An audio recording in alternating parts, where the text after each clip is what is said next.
ಅತ್ಯಾಚಾರ ಪ್ರಕರಣದಲ್ಲಿ ನಟ ಮಡೆನೂರು ಮನು ಅರೆಸ್ಟ್ ಆಗಿದ್ದಾರೆ. ಅವರನ್ನ ಪೊಲೀಸ್ನವರು ಕರೆದುಕೊಂಡು ಬರ್ತಾ ಇದ್ದಾರೆ ಹಾಸನದ ಶಾಂತಿ ಗ್ರಾಮದಿಂದ. ರೇಪ್ ಕೇಸ್ನಲ್ಲಿ ಮಡೆನೂರು ಮನು ಅರೆಸ್ಟ್ ವಿಚಾರಕ್ಕೆ ಸಂಬಂಧಪಟ್ಟಂತೆ ಸಂಜೆ ವೇಳೆಗೆ ಪೊಲೀಸ್ ಠಾಣೆಗೆ ಕರೆ ತರಲಿದ್ದಾರೆ ಪೊಲೀಸರು.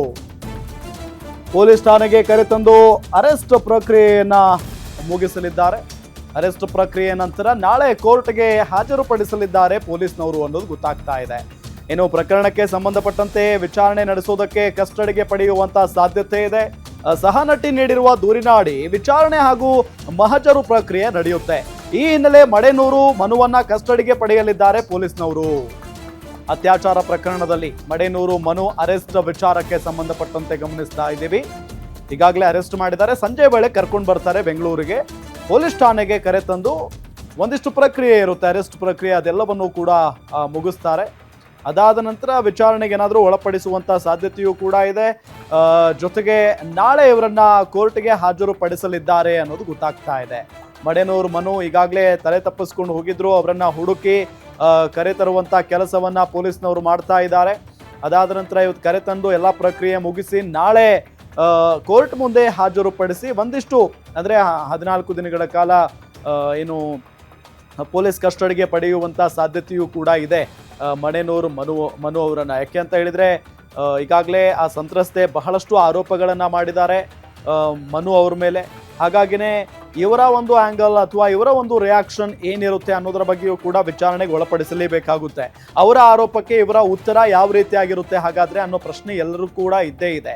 ಹಾಗಾಗಿ ಇವರನ್ನ 14 ದಿನಗಳ ಕಾಲ ಅಥವಾ ಅದಕ್ಕಿಂತ ಹೆಚ್ಚಿಗೆ ದಿನಗಳ ಕಾಲ ಏನು ಕಸ್ಟಡಿಗೆ ಪಡೆದು ವಿಚಾರಣೆಗೆ ಒಳಪಡಿಸುವಂಥ ಸಾಧ್ಯತೆ ಇದೆ.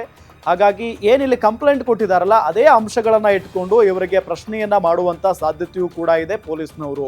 ಅದರಲ್ಲೂ ನೀವು ಹೇಗೆ ಪರಿಚಯ ಆದ್ರಿ, ಅವ್ರು ಈ ರೀತಿಯಾಗಿ ನಿಮಗೆ ಏನು ಅತ್ಯಾಚಾರ ಆರೋಪ ಮಾಡಿದ್ದಾರೆ ನಿಮ್ಮ ಮೇಲೆ, ಇದೆಲ್ಲ ನಿಜಾನ, ಅವ್ರು ಹೇಳ್ತಾ ಇರೋದು ಸತ್ಯಾನ, ಜೊತೆಗೆ ನೀವು ಅವರನ್ನ ಮದುವೆ ಮಾಡ್ಕೊಂಡಿದ್ದೀರಂತೆ ಅದು ನಿಜಾನ, ಜೊತೆಗೆ ಅವ್ರ ಜೊತೆಗೆ ನೀವು 5 ವರ್ಷಗಳ ಕಾಲ ಇದ್ರಂತೆ ಹೌದಾ, ಇದೆಲ್ಲದರ ಬಗ್ಗೆಯೂ ಕೂಡ ಸಂಪೂರ್ಣವಾಗಿ ಮಾಹಿತಿಯನ್ನ ಪಡ್ಕೊಳ್ತಾರೆ ಪೊಲೀಸ್ನವರು. ಅದಾದ ನಂತರ ಮಡೆನೂರು ಮನು ಯಾವ ರೀತಿಯಾಗಿ ಅದಕ್ಕೆ ಸ್ಪಂದಿಸ್ತಾರೆ, ಯಾವ ರೀತಿಯಾಗಿ ಅದಕ್ಕೆ ಉತ್ತರವನ್ನ ಕೊಡ್ತಾರೆ, ಅದಾದ ನಂತರ ಹೊರಗಡೆ ಬರುವಂಥ ವಿಚಾರವೇ ಇಲ್ಲಿ ಬಹಳಷ್ಟು ಕುತೂಹಲ. ಯಾಕೆ ಅಂತ ಹೇಳಿದ್ರೆ ಇಬ್ಬರು ಕೂಡ ಭಾಳ ಚೆನ್ನಾಗಿದ್ದಂಥವ್ರು, ಜೊತೆಗೆ ಅಭಿನಯ ಮಾಡಿದಂಥವ್ರು, ಬೇರೆ ಬೇರೆ ಕಾರ್ಯಕ್ರಮಗಳನ್ನ ಕೊಡ್ತಾ ಇದ್ರು. ಅವರ ಒಂದಿಷ್ಟು ವಿಡಿಯೋಗಳು ಕೂಡ ಸಾಕಷ್ಟು ವೈರಲ್ ಆಗಿದ್ದಾವೆ. ಎಲ್ಲರ ಜನಮನವನ್ನ ಗೆದ್ದಂಥ ನಟ ನಟಿ ಅವರಿಬ್ಬರು ಕೂಡ ಸುಮ್ಮನೆ ಅಲ್ಲ, ಒಂದಿಷ್ಟು ಶೋಗಳಲ್ಲಿ ಭಾಗಿಯಾಗಿದ್ರು. ಜೊತೆಗೆ ಈಗ ಸಹಜವಾಗಿ ಬೇರೆ ಬೇರೆ ಕಾರ್ಯಕ್ರಮಗಳಲ್ಲೂ ಕೂಡ ಅವರು ಸ್ಟೇಜ್ ಕಾರ್ಯಕ್ರಮಗಳಲ್ಲೂ ಕೂಡ ಭಾಗಿಯಾಗ್ತಾ ಇದ್ರು. ಹಾಗಾಗಿ ಮಡೆನೂರು ಮನು ಎಲ್ರಿಗೂ ಕೂಡ ಗೊತ್ತಿರುವಂಥ ಒಬ್ಬ ನಟ. ಹಾಗಾಗಿನೇ ಮಡೆನೂರು ಮನು ಆ ಸಹನಟಿಯೊಂದಿಗೆ ಈ ರೀತಿಯಾಗಿ ಕೆಟ್ಟದಾಗಿ ವರ್ತನೆ ಮಾಡಿಬಿಟ್ರ, ಅವರನ್ನ ಮದುವೆ ಆಗಿದಾರ, ಜೊತೆಗೆ ಅವರಿಗೆ ನಂಬಿಸಿ ಮೋಸ ಮಾಡಿದಾರ, ಅವ್ರ ಬಳಿ ಲಕ್ಷಾಂತರ ರೂಪಾಯಿ ಹಣವನ್ನ ಪೀಕಿದಾರ, ಈ ಎಲ್ಲ ಒಂದು ಪ್ರಶ್ನೆಗಳನ್ನ ಅವರನ್ನ ಇಷ್ಟಪಡುವಂಥವ್ರು ಮಾಡ್ತಾ ಇದ್ದಾರೆ. ಹಾಗಾಗಿನೇ ಇದೆಲ್ಲದಕ್ಕೂ ಕೂಡ ಈ ಎಲ್ಲ ಆರೋಪಗಳಿಗೂ ಕೂಡ ಮಡೆನೂರು ಮನು ಅವರೇ ಉತ್ತರವನ್ನ ಕೊಡಬೇಕಾಗಿದೆ. ಹಾಗಾಗಿನೇ ಮತ್ತೊಂದು ಕಡೆ ಈಗ ಸಂತ್ರಸ್ತ ಯುವತಿ ಆರೋಪಗಳನ್ನ ಮಾಡಿರೋದಾಗಿರ್ಬೋದು, ಜೊತೆಗೆ ಕಂಪ್ಲೇಂಟ್ ಅನ್ನ ಯಾವಾಗ ಕೊಡ್ತಾರೋ ಮಡೆನೂರು ಮನು ಅವರ ವಿರುದ್ಧ, ಏಕಾಏಕಿಯಾಗಿ ಒಂದು ಕಾರ್ಯಕ್ರಮದಲ್ಲಿದ್ದಂಥ ಮಡೆನೂರು ಮನು ಮೊಬೈಲನ್ನು ಸ್ವಿಚ್ ಆಫ್ ಮಾಡ್ಕೊಳ್ತಾರೆ. ಸ್ವಿಚ್ ಆಫ್ ಮಾಡಿಕೊಂಡು ಅಲ್ಲಿಂದ ಬೇರೆ ಕಡೆಗೆ ಬಸ್ಸಿನ ಮುಖೇನ ಹೋಗ್ತಾರೆ ಅಂತ ಅಂದರೆ ಅವ್ರಿಗೆ ಭಯ ಇದೆ, ಅಥವಾ ತಪ್ಪು ಮಾಡಿದ್ದೀನಿ ಅನ್ನೋ ಭಯ ಅಂತೂ ಸಹಜವಾಗಿ ಕಾಡ್ತಾ ಇದೆ ಅಂತಾನೆ ಹೇಳಲಾಗ್ತಾ ಇದೆ. ಅಕಸ್ಮಾತ್ ಆಗಿ ಅವರು ತಪ್ಪು ಮಾಡದೇ ಹೋಗಿದ್ರೆ, ಆ ಯುವತಿ ಮಾಡಿದಂಥ ಆರೋಪಗಳೆಲ್ಲ ಸುಳ್ಳೇ ಆಗಿದ್ರೆ ಮಡೆನೂರು ಮನು ಯಾಕೆ ತಪ್ಪಿಸ್ಕೊಂಡು ಹೋಗ್ಬೇಕಾಗಿತ್ತು ಅನ್ನೋದು ಎಲ್ಲರ ಪ್ರಶ್ನೆ. ಹಾಗಾಗಿನೇ ಈಗ ವಿಚಾರಣೆಗೆ ಒಳಪಡಿಸಿದಂಥ ಸಂದರ್ಭದಲ್ಲಿ ಯಾವ ರೀತಿಯಾಗಿ ಅವರು ಸ್ಪಂದಿಸ್ತಾರೆ, ಅದಕ್ಕೆ ಯಾವ ರೀತಿಯಾಗಿ ಉತ್ತರವನ್ನ ಕೊಡ್ತಾರೆ ಅನ್ನೋದು ಹೇಗಿರುವಂಥ ಪ್ರಶ್ನೆ. ಜೊತೆಗೆ ಇನ್ನೂ ಕೂಡ ಆ ಯುವತಿಯನ್ನ ವಿಚಾರಣೆಗೆ ಒಳಪಡಿಸೋದು ಬಾಕಿ ಇದೆ. ಯಾಕೆ ಅಂತಂದ್ರೆ ಈಗ ಮೆಡಿಕಲ್ ಟೆಸ್ಟ್ಗೆ ಅವರನ್ನ ಕರೆದುಕೊಂಡು ಹೋಗಲಾಗಿದೆ ಅನ್ನೋ ಮಾಹಿತಿ ಇದೆ. ಅದಾದ ನಂತರ ಒಂದು FIR ನಲ್ಲಿ ಏನೆಲ್ಲ ದಾಖಲೆ ಮಾಡಿದಾರಲ್ಲ, ಆರೋಪಗಳನ್ನ ಮಾಡಿದಾರಲ್ಲ, ಆ ಆರೋಪಗಳಿಗೆ ಸಂಬಂಧಪಟ್ಟಂತೆ ಮತ್ತಷ್ಟು ಮಾಹಿತಿಗಳನ್ನ ಪೊಲೀಸ್ನವರು ತೆಗೆದುಕೊಳ್ಳುವಂತ ಸಾಧ್ಯತೆ ಇದೆ. ಈಗ ಮಡೆನೂರು ಮನು ಏನು ಆರೋಪವನ್ನ ಎದುರಿಸ್ತಾ ಇದಾರಲ್ಲ ಅವರನ್ನ ಪ್ರಮುಖವಾಗಿ ವಿಚಾರಣೆಗೆ ಒಳಪಡಿಸಬೇಕಾಗಿದೆ. ಅದಾದ ನಂತರ ಈ ಯುವತಿ ಯಾವ ಜಾಗಗಳು ಅಂತ ಹೇಳಿದ್ರು ಅಂದ್ರೆ ಹೋಟೆಲ್ನಲ್ಲಿ, ಶಿವಮೊಗ್ಗದ ಶಿಕಾರಿಪುರದ ಒಂದು ಹೋಟೆಲ್ನಲ್ಲಿ ಸಂಭಾವನೆ ಕೊಡುವ ನೆಪದಲ್ಲಿ ಮಡೆನೂರು ಮನು ಬಂದು ಅವ್ರ ಮೇಲೆ ಅತ್ಯಾಚಾರ ಮಾಡ್ತಾರಂತೆ. ಸೊ ಹೀಗೆ ಸಾಕಷ್ಟು ಕಡೆ ಅತ್ಯಾಚಾರ ಮಾಡಿದ್ದಾರೆ. ಒಂದು ಬಾಡಿಗೆ ಮನೆ, ಅದು ಎಲ್ಲಿ, ನಾಗರಬಾವಿಯಲ್ಲಿ ಒಂದು ಬಾಡಿಗೆ ಮನೆ ಮಾಡಿಕೊಟ್ರು. ಆ ಮನೆಯಲ್ಲೂ ಕೂಡ ನನ್ನ ಮೇಲೆ ನಿರಂತರವಾಗಿ ಅತ್ಯಾಚಾರ ಮಾಡಿದ್ದಾರೆ ಮಡೆನೂರು ಮನು. ಜೊತೆಗೆ ನನ್ನನ್ನ ಮದುವೆ ಕೂಡ ಆಗಿದ್ದಾರೆ ಅಂತೆಲ್ಲ ಏನು ಸಂತ್ರಸ್ತ ಮಹಿಳೆ ಆರೋಪವನ್ನ ಮಾಡಿದ್ದಾರೆ. ಹಾಗಾಗಿನೇ ಎಲ್ಲಾ ವಿಚಾರಕ್ಕೆ ಸಂಬಂಧಪಟ್ಟಂತೇನು ಕೂಡ, ಈ ಎಲ್ಲ ಆರೋಪಗಳಿಗೆ ಸಂಬಂಧಪಟ್ಟಂತೇನು ಕೂಡ ಮಾಹಿತಿಯನ್ನ ಪಡ್ಕೊಳ್ಳುವಂತ ಕೆಲಸವನ್ನ ಪೊಲೀಸ್ನವರು ಮಾಡ್ತಾರೆ.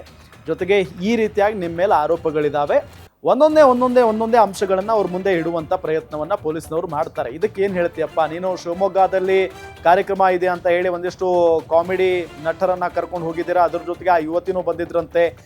ಅದಾದ ನಂತರ ಹೋಟೆಲ್ನಲ್ಲಿ ನೀವು ಸಂಭಾವನೆ ಕೊಡುವ ನೆಪದಲ್ಲಿ ಹೋಗಿ ಅವ್ರ ಮೇಲೆ ಅತ್ಯಾಚಾರ ಮಾಡಿದ್ರಂತೆ, ನಿಜಾನ ಅಂತ ಕೂಡ ಕೇಳ್ತಾರೆ. ಅದಕ್ಕೆ ಇವ್ರು ಯಾವ ರೀತಿಯಾಗಿ ಉತ್ತರವನ್ನ ಕೊಡ್ತಾರೆ ಅನ್ನೋದು ಒಂದು ಕುತೂಹಲ.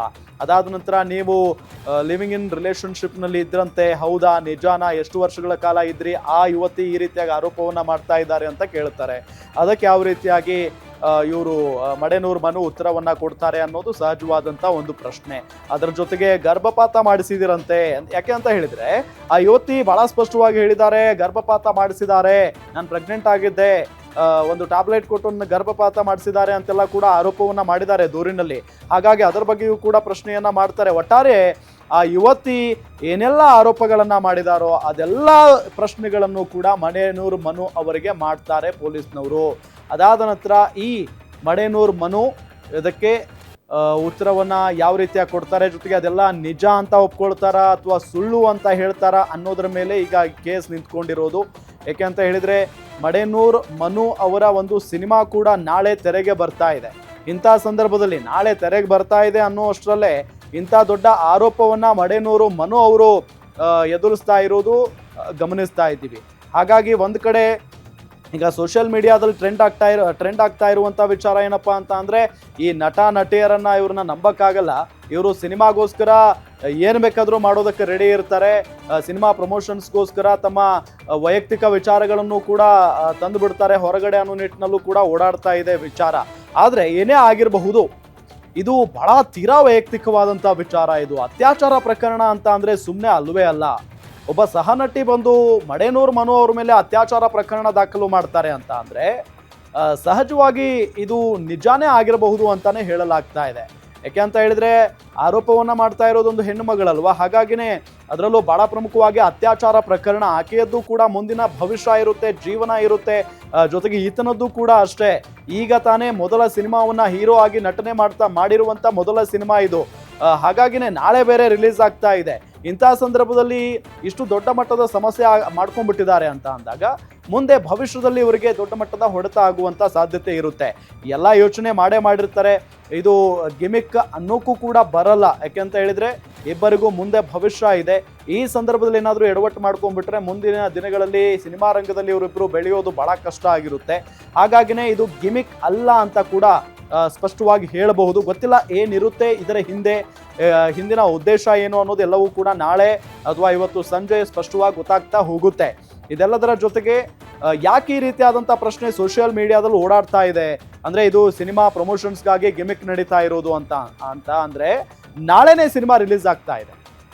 ನಾಳೆನೇ ಸಿನಿಮಾ ರಿಲೀಸ್ ಆಗ್ತಾ ಇರುವಂಥ ಹಿನ್ನೆಲೆಯಲ್ಲಿ ಇವತ್ತು ಈ ರೀತಿಯಾಗಿ ಸುದ್ದಿಯಾಗಿ ಸಿನಿಮಾ ಒಂದು ಪ್ರಮೋಟ್ ಮಾಡುವಂತ ಒಂದು ಕೆಲಸ ಇದು.